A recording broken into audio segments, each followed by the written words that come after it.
selamat datang di Mandabat TV. Kembali lagi dengan saya Humaira Putri Sunandar dan rekan saya Anissa Fauza.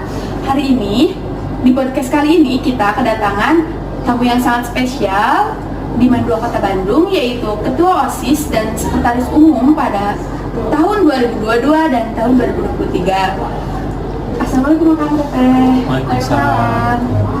Pertama kita kenalan dulu nih sama Kang Teteh. Boleh. Nama Kang siapa nih? Oke, jadi izin memperkenalkan diri ya. Perkenalkan nama saya Muhammad Siful Kulub.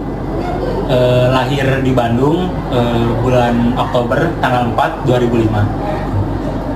Selanjutnya Teteh.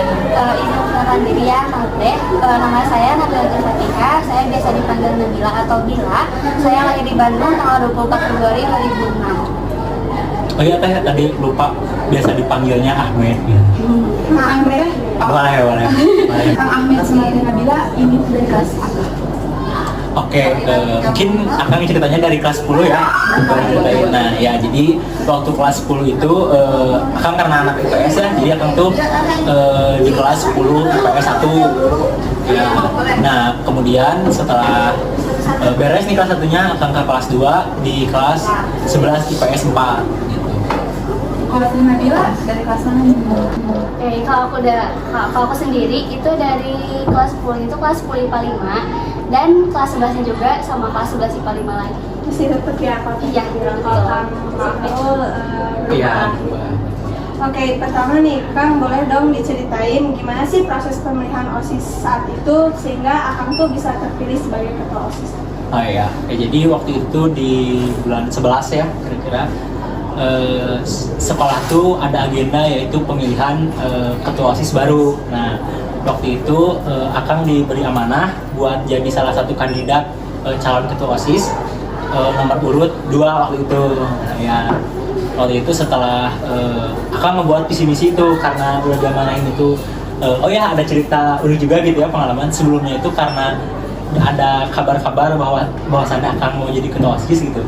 Nah Akang sempat kayak gak mau gitu, takutnya gimana tapi Akang mikir lagi gitu, untuk pengalaman nih lumayan juga buat jadi pembelajaran bagaimana cara mungkin memimpin ataupun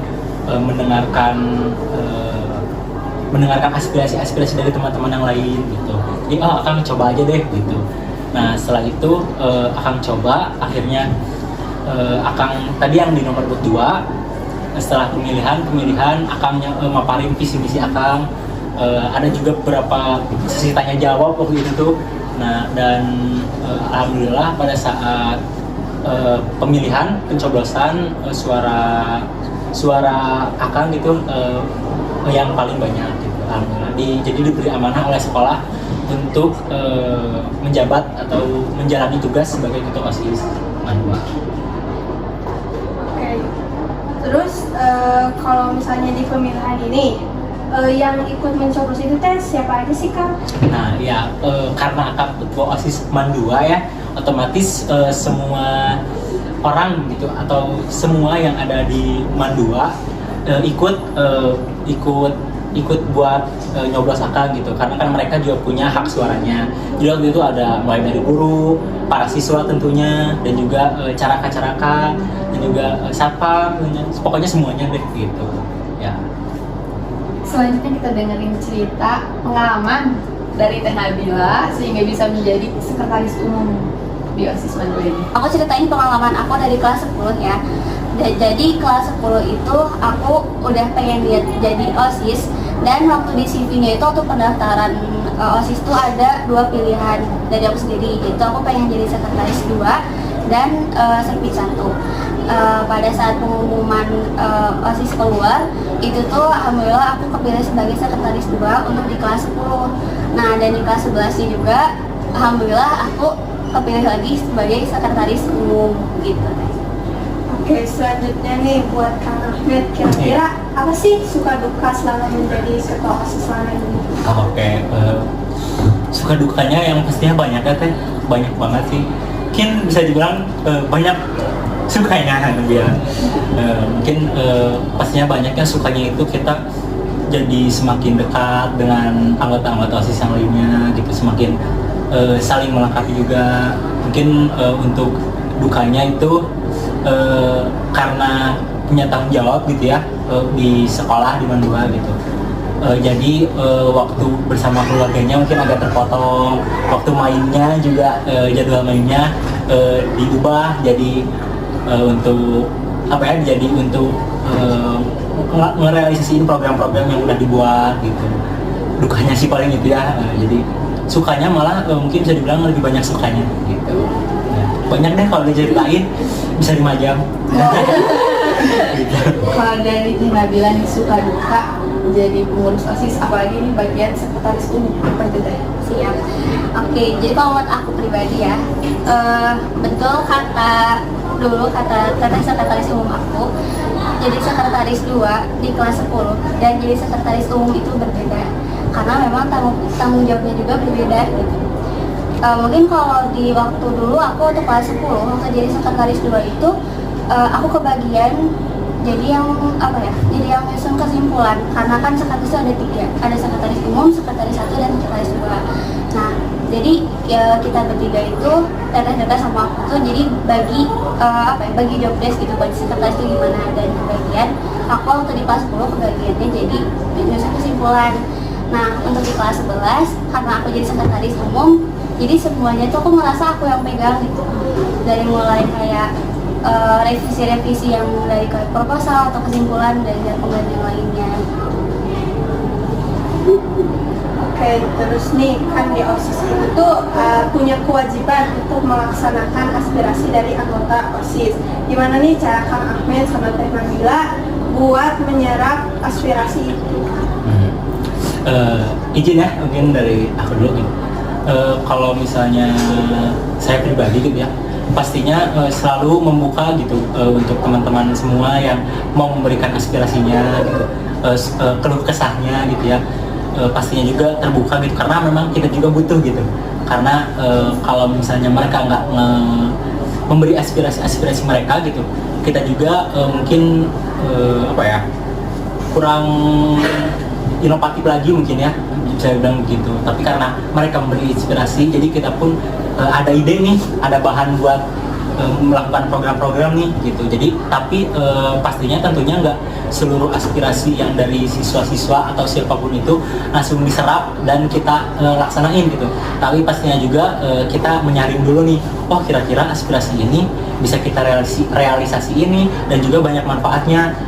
Kita pastinya bakal usaha untuk merealisasikan aspirasi tersebut gitu. Tapi semisal aspirasinya lebih banyak mudaratnya nih, kita sebisa mungkin merubah gitu ya, merubah mungkin konsepnya atau entah gimana nya, jadi yang lebih banyak manfaatnya gitu. Karena dari Kalau dari aku sendiri, betulnya kata Kang Ahmed tadi, cara kita menampung aspirasi siswa itu tidak semua aspirasi kita terima dan kita harus tampung, tetapi kita filter dulu gitu, aspirasi mana sih yang baik dan tentunya bermanfaat tidak hanya untuk kita tapi untuk semua anak-anak 52 ini. Akang Teteh pernah nggak dapat kritik dari teman kelas atau enggak anggota OSIS lainnya atau enggak teman-teman sekolah? Terus Akang Teteh cara menghadapi perbedaan pendapat sama teman-teman ini? Dari sama dulu ini. Mana ada ya? Kalau kritik pasti ada dan juga banyak ya kalau untuk kritik gitu. Tapi untuk menghadapinya yang pastinya kita tuh harus menerima gitu ya, karena dari kritik itulah yang akan mengubah sikap kita gitu ke depannya harus bagaimana, karena kan kritik itu adalah penilaian mungkin dari seseorang yang dimana harus diubah nih. Kalau misalnya oh benar ya kata orang, ternyata saya melakukan hal itu tuh di mata orang gini, berarti saya harus bagaimana nih, otomatis kan jadi butuh gitu ya yang namanya kritikan. Dan pastinya pun karena kritik gitu ya, karena kayak ngejudge gitu, tapi karena ngejudge gitu tapi jangan diabaikan gitu, yang namanya kritik itu harus kita serap, harus kita renungkan gitu, apa nih yang harus diperbaikinya gitu. Kalau Teh Nabila pernah nggak nih dikritik sama temen? Oke, jadi kalau aku kritik selalu sih, maksudnya kalau misalkan kita lagi ngadain acara, setiap aku ke kelas tuh kayak kenapa sih gini, kenapa sih, tapi ya kita mah terima aja gitu, karena ya Sukanya teh, ya, sukanya jadi OSIS itu. sukanya jadi OSIS itu betul. Jadi ya kita terima gitu kritik, kita juga nerima saran. Berarti ketika kita menerima kritik itu berarti kita juga bakal jadi bisa lebih baik di kedepannya. Jadi kita bisa ngebenerin lagi, oh ternyata kita tuh masih kurang di sini nih. Berarti kita kedepannya harus ngebenerin lagi kurangnya kita. Jadi kritik-kritik dari teman-teman itu bisa dijadiin motivasi ya. Betul. Jadi motivasi. Terus nih kalau para penonton ingin tahu keunggulan madrasah, kira-kira program unggulan dari OSIS Mandua itu tuh apa sih? Kalau keunggulan dari OSIS program unggulan, ya mungkin program unggulan dari OSIS kita periode sekarang tuh kebetulan karena waktu itu saya sendiri mengunggulkan proker yang namanya itu manja ya. Jadi ya manja. Jadi Ada artinya nggak kan? ada dong artinya. Jadi manja itu mandua hijau gitu teh. Kenapa sih mandua hijau gitu? Padahal kan kita lihat juga udah hijau ya, udah cukup hijau gitu. Nah jadi kenapa gitu? Jadi saya tuh pingin meningkatkan lagi nih rasa terhadap lingkungannya para siswa-siswa mandua gitu. Kan percuma juga kalau misalnya udah hijau, udah asri gitu, tapi siswa-siswi mandua tuh acuh gitu, tidak merawatnya, mungkin hanya bagiannya kayak cara kerja yang merawatnya kan nggak juga gitu, harus siswa-siswi juga harus turun membantu gitu. Jadi dengan manja ini tuh saya tuh inginnya tuh siswa-siswi mandua tuh punya rasa gitu, punya rasa tanggung jawab dan juga rasa peduli terhadap lingkungan supaya merawatnya, mungkin melestarikannya, menjaganya gitu. Dan juga alhamdulillah buat proker manja ini tuh sudah terrealisasikan gitu. Dengan waktu itu kita merealisasikan itu dengan menanam salah satu tumbuhan yaitu tumbuhan sayur ya. Tumbuhan sayurnya itu sawi gitu. Dan alhamdulillah tinggal menunggu beberapa hari lagi kita bisa nanam si tumbuhan itu gitu karena udah jadi gitu. Ditanamnya sama siapa? Sama siapa aja? Nah, ya waktu itu tuh ditanamnya karena supaya seluruh siswa gitu ikut. Jadi kita tuh karena kalau misalnya semua siswa kan nggak mungkin ya, nggak mungkin. Jadi kita tuh ngambil dari perwakilan masing-masing kelas gitu ya. Kebetulan itu satu kelasnya 2 orang ya? Ya betul, 2 orang, 3 orang aja sih gitu. Itu di acara event khususnya atau gimana cara pas melaksanakan? Waktu itu kita ada event acara yaitu porak ya bilang porak, dan kita juga walaupun pekan olahraga antar kelas tapi kita sisipkan juga dengan manja tadi gitu, dimasukin prokernya di situ. Jadi ada yang lagi lomba nih akan tetehnya siswa-siswi manduanya lomba olahraga. Nah yang tidaknya gitu perwakilannya itu yang membantu atau yang jadi peserta untuk pelaksanaan penanamannya gitu. Jadi itu ya program unggulan dari OSIS itu mandua hijau. Kalau untuk yang periode sekarang gitu. Oke. Terima kasih sebelumnya kepada Kang Ahmed sama Teh Nabila udah ngobrol-ngobrol bareng sama kita hari ini. Terima kasih juga buat sahabat Madraba yang sudah menonton podcast kali ini. Semoga podcast kali ini bermanfaat bagi kita semua. Sekian, terima kasih. Wassalamualaikum warahmatullahi wabarakatuh.